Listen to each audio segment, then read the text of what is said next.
Hi guys, and welcome back to the channel, Cumbrian Mountain Goat. And today's topic for the video is all about packing the mandatory kit for the Montane Lakeland 50. So as someone that's done the Lakeland 4 times now, I thought I would tell you about a bit about what you need to pack, but also a few personal things that I always take in addition. So starting off with the pack itself, I personally got the Montane Razor 15 litre. These come in different sizes. Mine is the small/medium size.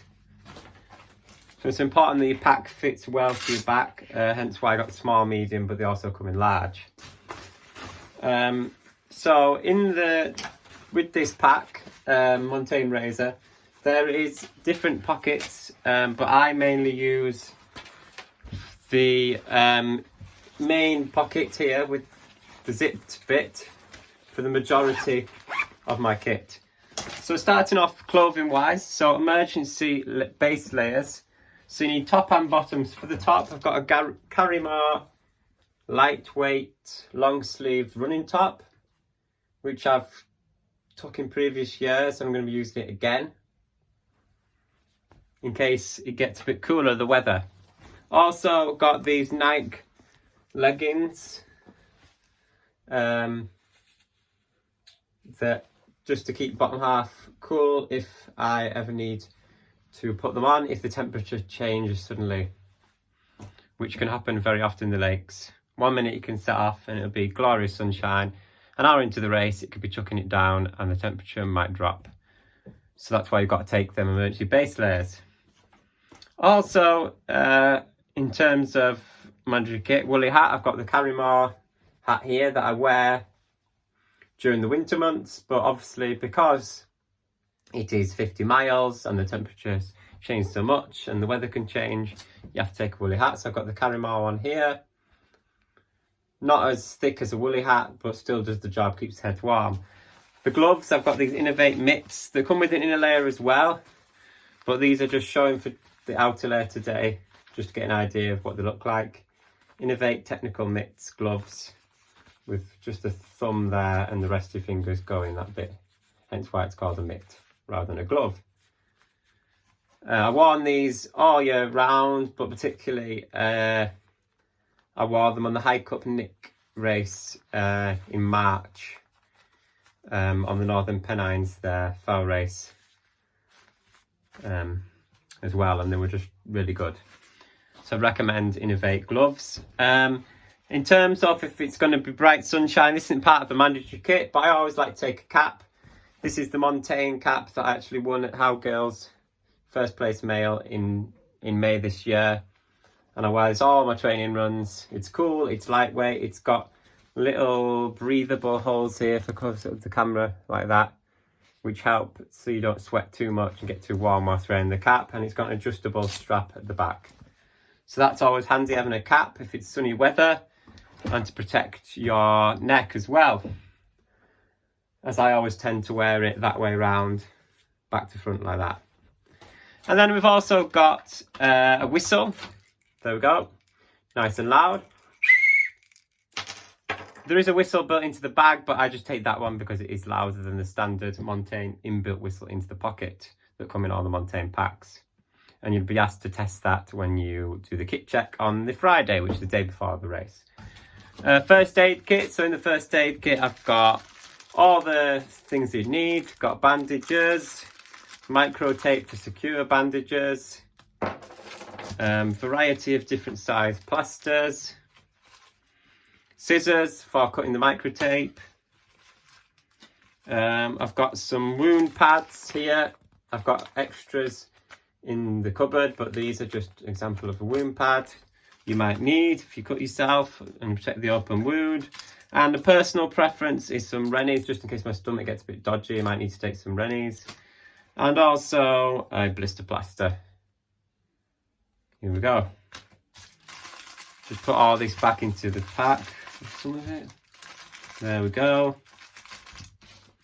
So that's the first aid kit sorted. for any medical issues should you come across any during the race. And also, another essential piece of kit, I have a bivy bag, but this says emergency foil blanket. The only reason why I got a bivy bag is because of the Lakes Mountain 42, which is winter conditions. So this is superior to emergency foil blanket, but emergency foil blanket will do. There we go. And that comes in its own little drawstring bag and packs easily into the pack. And then personal preferences, nutrition-wise, there are checkpoints on the course, but I like to take personal things. So I've got the Mountain Fuel gels, which I'd highly recommend. So I've got 3 of those. I've got lemon and lime flavour and orange flavour. Then for topping up into the water, for those essential electrolytes, which you need whilst on ultramarathons, I've got 3 Tailwind sachets. I've got raspberry buzz flavour. This one is tropical buzz flavour. And this one is orange flavour. So I've got them and I top up with water at the checkpoints. So they'll be going in my 2 flasks, soft flasks, which I haven't got with me today, but I'll have shown them on a previous video. I've got the 2 Montane 500ml soft flasks that I'll be taking. And then another thing, back to the essential kit, is head torch. So I've got a Petzl head torch, the Petzl Tika, a red one looks like that. This is a mid-range. I think I only paid about 40 quid for this, but you can get some more expensive ones that have a brighter light. It's got 3 settings, 1, 2, 3 of brightness. There we go. So I'm just keeping that inside a little bag with my spare AAA Duracell batteries. So I just put the head torch back into that bag. With the spare base layers, I forgot to mention that I'd put them in plastic bags just to keep them dry in case it chucks it down on the weekend. And they go into the bottom of the bag before everything else is added on top. And in terms of food that I get at the checkpoints, as I collect it, I'll put it in these big side pockets. No zips on them, but they're quite handy. And if you pack it in carefully, they're not likely to fall out, whatever food you pick up at the checkpoints. And last but not least, and most importantly, waterproof bottoms in case it chucks it down. And a waterproof jacket. I've got a Montane one with tape seams, and it's also got some handy zippy things on the armpits. If you get a bit hot, you can zip them down. I've not got that to show you in the video, unfortunately, as that's in another room, but you get the gist. It's a Montane jacket. I always like to have Montane clothing. I've had this jacket for quite a bit now. It's always reliable when it's chucked it down in terms of waterproofness.